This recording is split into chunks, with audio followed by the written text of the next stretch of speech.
Why have a blind date with a person when you can safely have a blind date with a book?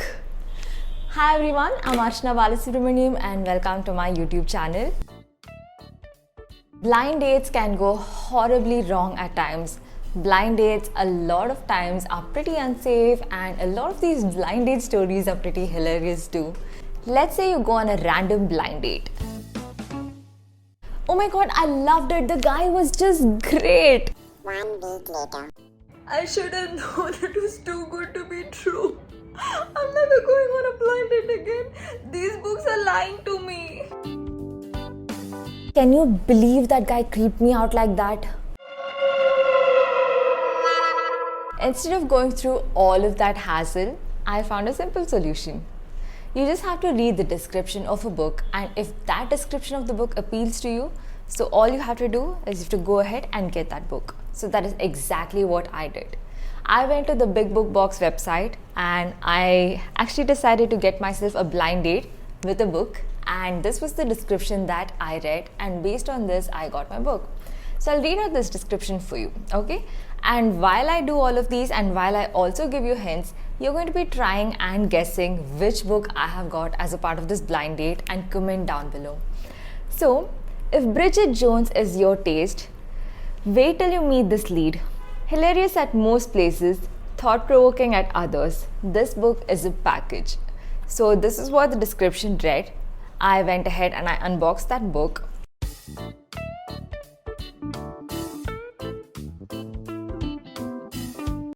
Okay, let me pause a little on the unboxing. I'll give you another clue. So this is the description that I went by. I'm wearing a lilac color dress, and does this ring a bell to you? If you have read this book, probably you would know that this lilac color is very special in that particular book. I'll give you yet another clue, and this is a surefire way to make sure that you're able to guess the book. This is called the British version of Gossip Girl. So are you able to guess the book yet?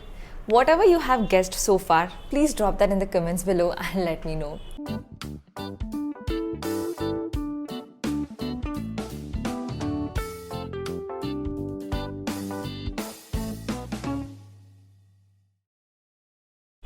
And this is the book that I got, Magnolia Parks by Jessa Hastings. I was really happy when I got this book.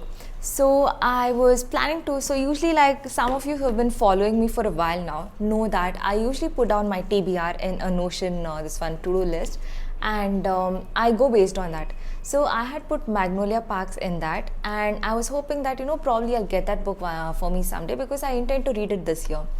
And all of a sudden I opened this package and it turns out that it is Magnolia Parks, and I was really excited. Did I manifest it? I have no idea. So all I can say that is I was really happy when I actually got this book. So that's it. Let's go ahead and I'll tell you what I felt about this book.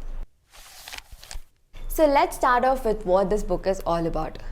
BJ Valentine, also called as Baxter James Valentine, they call him BJ, and Magnolia Parks are the lead characters of this particular book. So BJ and Magnolia had dated for a long time, as in like they were dating since they were kids, and all of a sudden they broke up 3 years ago. 3 years ago they broke up because BJ cheated on Magnolia. And BJ also comes and confesses to Magnolia that he cheated on her, and ever since then they have not been able to get past that. So Magnolia tries to date other people to hurt BJ, and BJ sleeps with other women to get back at Magnolia. So they are stuck in this vicious cycle and they're just not able to get out of that. So you can see how toxic this is, right? So this is what is happening. Into this already messy situation, you're going to add in a love triangle, you're going to add in friends there, you're going to add in the paparazzi, because Magnolia Parks and BJ Valentine, they belong to the high society and the paps always have an eye on them. So wherever they go out, they tend to get photographed every now and then. So people have been speculating if BJ and Magnolia are together. People have been trying to understand if they have broken up, and a lot of time, any time they've been having ugly fights or something like that, the public eye has always been watching them. So can you imagine how uncomfortable that situation would be?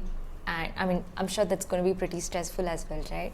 So yes, this is what this whole situation is about. And somewhere along the middle comes a really handsome guy. I can't tell you how handsome he is. Of course, it's all in imagination because there are no pictures in this book. And this guy called Tom England comes to the picture. And then there forms the love triangle, and then there is a lot of mess. But then there is one thing about this book. Magnolia really loves BJ. BJ also really loves Magnolia. But then because they keep hurting each other, like, they actually start to wonder at one point, how many loves do you ever really get in a lifetime? Because no matter what they seem to do, no matter how much they hurt each other, they just cannot seem to get past the fact that they really love each other and they actually care for each other. So this is the entire premise of the book. So now I'll tell you what I liked about the book, what I didn't like much about that book, and I'll also finally give you my rating on this book and if I recommend this book to you or not. The first thing that I loved about this book is that the book is just filled with drama. So much of drama. Oh my God. I just cannot explain how messy the situations get at times, but every time you turn a page, you just slip into a mess. That is how messy the situations get. And yes, you have a lot of drama. You also have friendship, you also have love, you have betrayals, and all these various things portrayed into that. You have really hot guys that you would actually drool over, and really pretty women that you just kind of tend to fall in love with. So that is what I mean, all these things really appeal to me. And Magnolia is really good at identifying brands. All she has to do is just see a person and then she can immediately tell which brand is their trouser from and their shirt is from or their dress is from and things like that, okay? Those things really add to the interesting mix of that. So these are some of the things that I really loved about that book. There are parts of that book where I just couldn't put it down because of all the drama and I just had to know what was happening next. So that is another thing. Another thing that I loved about this book was all the toxicity that came with it. Because we don't want toxicity in real life, right? At least in this, we tend to enjoy all of that. So I realized that BJ and Magnolia, they were kind of toxic to each other. They had their own toxic set of qualities, and I think that made this book interesting. And to add to the mix, there were also friends who had their own set of drama going on. Also, in addition to that, you could also see how much they loved each other, but they were just not able to get past whatever happened, and they still continue to love each other. So it's a very sticky situation to be in. So that is another thing that I really liked about that book. Another thing that I loved about this book was that the ending was really great. I loved the twists and turns that came with it, and I felt that the ending was really perfect. But I also felt that a lot of these characters had a lot of answering to do to us as readers, right? I felt that some of these acts that they have done and some of the things that they have done, it was just not justifiable. Now let's talk about all the things that I feel could have been improved in this book and the things that I disliked in this book. The very first thing about this book is that the book is about 430 pages long. They could have really cut it short and made it to about, let's say, 300 pages or so. Because I felt that a lot of these things were pretty repetitive and the entire book could have been made a little smaller. So that is the first thing I felt about this book. A lot of times we as readers, we expect the characters in the book to actually realize all the mistakes they have made and at least kind of have a little bit of, understanding as to what harm they caused the others and what they have put the others through that. So I felt that some of these characters never just got a chance to redeem themselves, and that was a downside for me.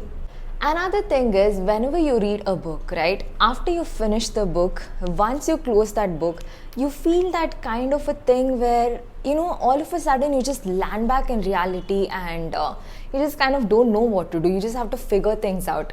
Like for the first 1 minute or two, you're just there figuring things out. You're just trying to understand what you just read and you're either blown away by it or you're heartbroken by it. But this book in particular left no such impact on me. I did like parts of the book where Magnolia and BJ used to check on each other.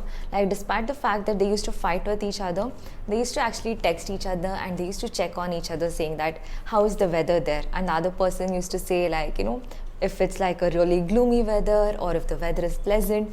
So that is how they used to check on each other. So that is one thing that I really liked about that book. But other than that, I really didn't find that anything about this book was really impactful for me to just carry along with me. So that was another downside of the book. I know a lot of people call this book as the British version of Gossip Girl, but somehow this particular book did not really appeal to me. So I would rate this book a 2.5 stars, and because I cannot rate it in 0.5 as such, I'm going to round it off to 3 stars. So that is my rating for this book. So if anyone were to ask me if I would recommend this book to someone, I would definitely give a big no. Random blind dates could definitely be disappointing at times, but even if the blind date with the book does not go as well as planned, it was still a reading experience. You still lived with the characters. So I don't really regret the experience of reading this book. It was kind of good in a lot of places. It did entertain me a little bit, but it just wasn't enough to keep me hooked and enough to actually recommend it to people. So that is what I felt about this book. I just thought I'll add some additional thoughts here.